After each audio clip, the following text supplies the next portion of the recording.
Hey, Jason Palliser here. And today I want to talk to you about 1031 exchanges. So if you're not familiar, 1031 exchange for real estate transactions, a lot of people like to use this strategy. So there's tax law in place that allows you to do things that help you keep more of your money as a real estate investor. Hence the reason why people invest in real estate. So one of the best strategies that you could utilize to really move the ball forward faster and hit the cash flow objectives, whatever the finish line as far as your wealth's concerned, retirement, is doing a 1031 exchange. So we're going to talk a little bit about some nuances of 1031 exchange for real estate. And what that simply means is this, kind of like it says, the word exchange. You can sell a property, and the whole concept of a 1031 exchange is this. You can sell a property, and once you sell that property, a 1031 exchange, if you do it a 1031 exchange, a 1031 exchange allows you to not take the profit from that property and have to pay taxes on it once it's received, because what they allow you to do is flow the profits from this transaction and identify, and there's certain things that you have to do to identify the right asset, stuff like that, which we'll talk about here. So stay tuned. But transfer that profit over to another property, all while avoiding taxes on it. Because normally you have to sell a property, you get some profit in. When you do your taxes, you have to pay taxes on that profit, that income that came into you from that property, that real estate asset, and then do whatever you want with it. Keep it or put it into another property. But if you have to pay taxes on it every single time, doesn't it slow you down?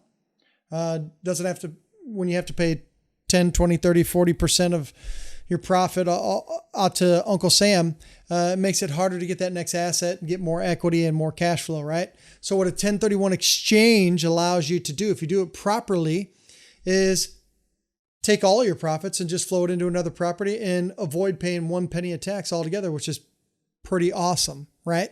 So now I want to get into some things to think about if you want to do it. And if you're listening to this right now, here's what I want you to know and understand. Take notes, take extensive notes. Here's why. In my opinion, it is almost criminal for you, if you're looking to grow some passive income, for you not to utilize this strategy to get to the finish line faster as far as your cash flow goals go. Because for everybody that listens to this, there's a number of positive residual cash flow, passive cash flow coming in that sets you free. For some people, it's $5,000. For some people, it's $10,000, $2,000, $7,000, $14,000, whatever it is. You can get there a lot faster doing a 1031 exchange.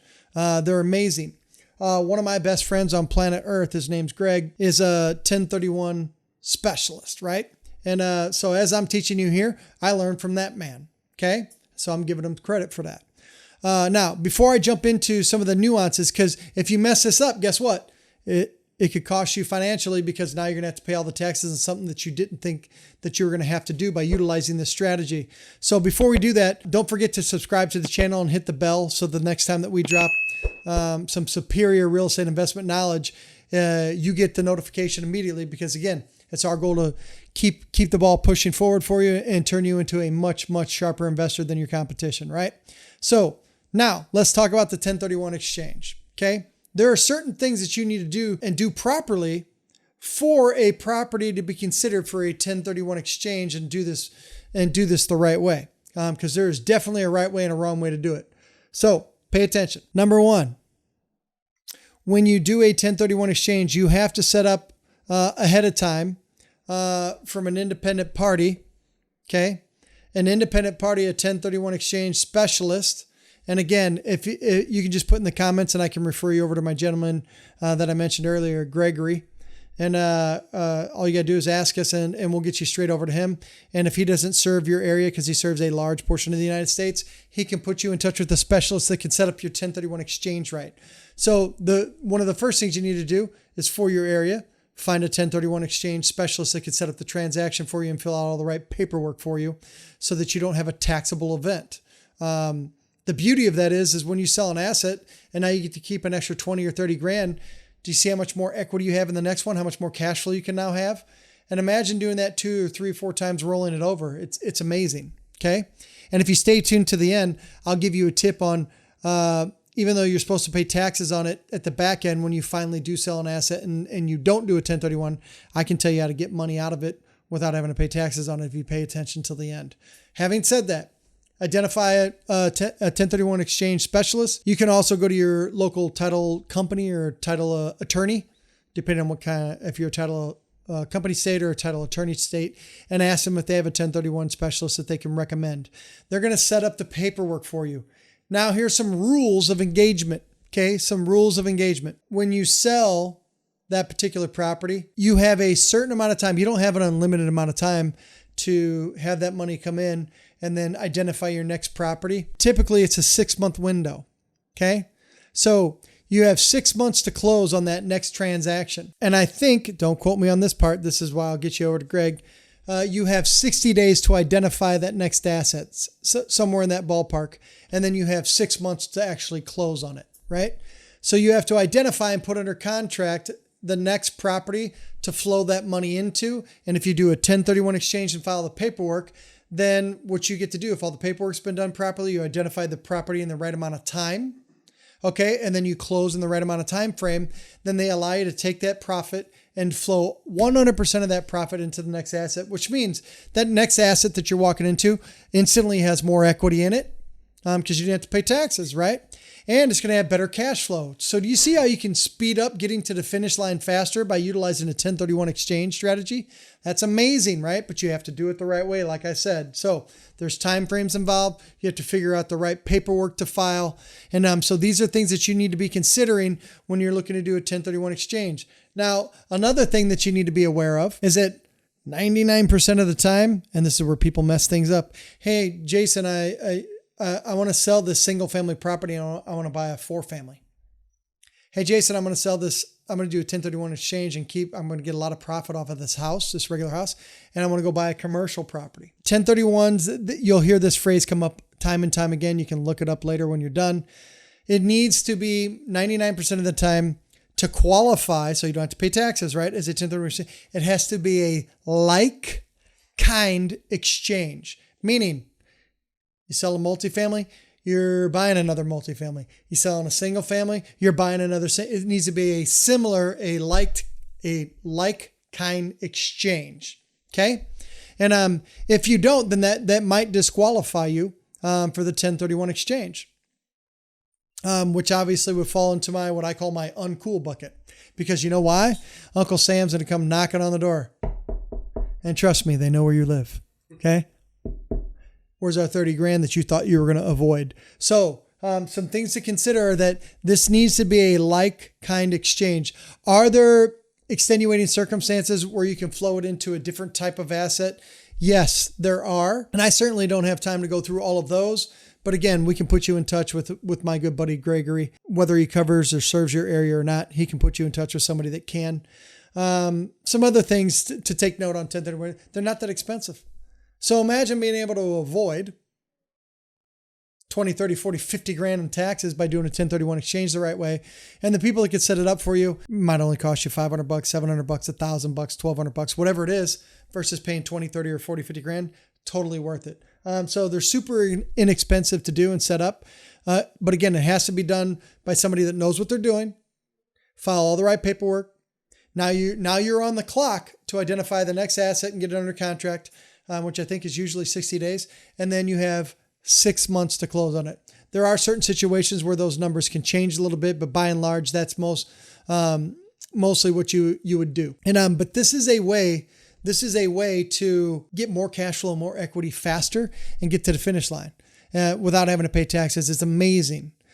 Same thing. You may not be aware of this, but I think it's called a 1035. You can look it up. Put in the comments if I was right or wrong. You can make fun of me if I'm wrong. Really don't care. But look it up. You can do the same stuff on cash value life insurance policies. So if you find a better cash value life insurance policy, because the cash value life insurance policy, you can avoid taxes on it, right? And it grows tax-free. You can do a 1035 exchange and go from one, because I have 2 of those right now.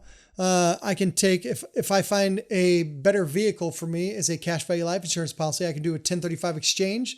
I don't have any tax penalties and I can float over into my new life insurance policy that grows tax free.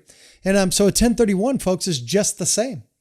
It's selling something and putting it over into something similar, which you're allowed to do. And then boom, on the back end, you didn't have to pay taxes on it, which is amazing. Now, I promised you, I said, if you stay tuned, which is why you should always stay tuned to the end on the videos, is that I'll give you some extra stuff. Okay. So here you go. Two things. One, now that we've taken this asset and bought this one over here and didn't have to pay taxes, guess what? You can do it again. So another tip to be aware of, and then I'll tell you how we can roll this over and it spins faster for you, which is why you're here. One, typically to qualify for a 1031 exchange, you need to own the asset for at least a year. There are some special circumstances, but they're pretty hard and steadfast on that. So you have to own the asset at least a year, which means go into it ahead of time knowing I'm going to own this thing a year because it's got good equity. I'm going to go ahead and sell it. So think about this now. You can look at a real estate transaction and going, I can fix this up and flip it. Or if I kept it for a year, if I keep this property for a year, I can sell it. Instead of just trying to flip it and make a quick 50, 60 grand, I might keep it for a year. Maybe I can sell it for 70 and avoid taxes on it. Because I had I thought ahead. I had the foresight to go, I'm going to keep it a year and maybe do a 1031 exchange. So you have to own it for the right amount of time. But let's say you did that. And now this asset over here that I keep reaching over into space, this asset over here, right? Over here. You do the same thing. You own it for a year. You can designate that for a 1031 exchange. Now that one has, you got 70 grand in equity that transferred over. But you bought that one with 30 grand in equity. Now a year later, there's 20 grand. So now all of a sudden you're in the 150 range. So do it again. Now the next asset, you may get to the point to where you can buy the next one and it's free and clear. How much cash flow do you have then? Isn't that amazing? But then here's the cherry on top. Okay. You have to pay taxes on it eventually sometime down the road when you finally sell that asset. So when you finally sell the asset and you don't keep doing another 1031 exchange into the next one, then you finally have to pay taxes on all of it, right? But you can get cash flow, equity, and wealth a lot faster by using the 1031 exchange strategy. But here's one thing that you can do. When you sell it, are you listening to me? When you sell it, finally on the back end without a 1031, when you sell it, that's when you pay the taxes on it. But what if I told you that now that you've owned this asset, what if I told you that you could simply go to a bank and refinance and pull 60, 70, 80% of that money cash out on a cash out refinance and pocket that money and do whatever you want with it? If you never sell that asset, you never pay taxes on it. There's nothing stopping you from taking tons of equity and buying another house free and clear. And now you took this tax-free money without having to pay taxes on it and pulled the cash back into your hands and bought another asset, maybe even buy the next asset free and clear. And now you have two that are cash flowing and you never had to pay a single penny in tax on it because you simply, on an asset that you own, went to a bank and said, hey, can I pull some of my equity out of it? You're allowed to do that. Doesn't that sound like fun? Are you starting to get this? You need to have a lot less assets. And when I say assets, properties that are cash flowing to get to your income finish line than you think you need if you start doing this the proper way. But what do you have to do? You have to think way ahead of time on your transactions that you close on what you really want to do with it. Do you want to fix and flip it and pay some taxes on it? Or maybe keep it for a year, knowing that if you do a 1031 exchange, you can now get a cash flowing asset that has more equity in it and you don't have to pay any taxes on it. Then you can refinance and pull the money out of it and go get some more properties.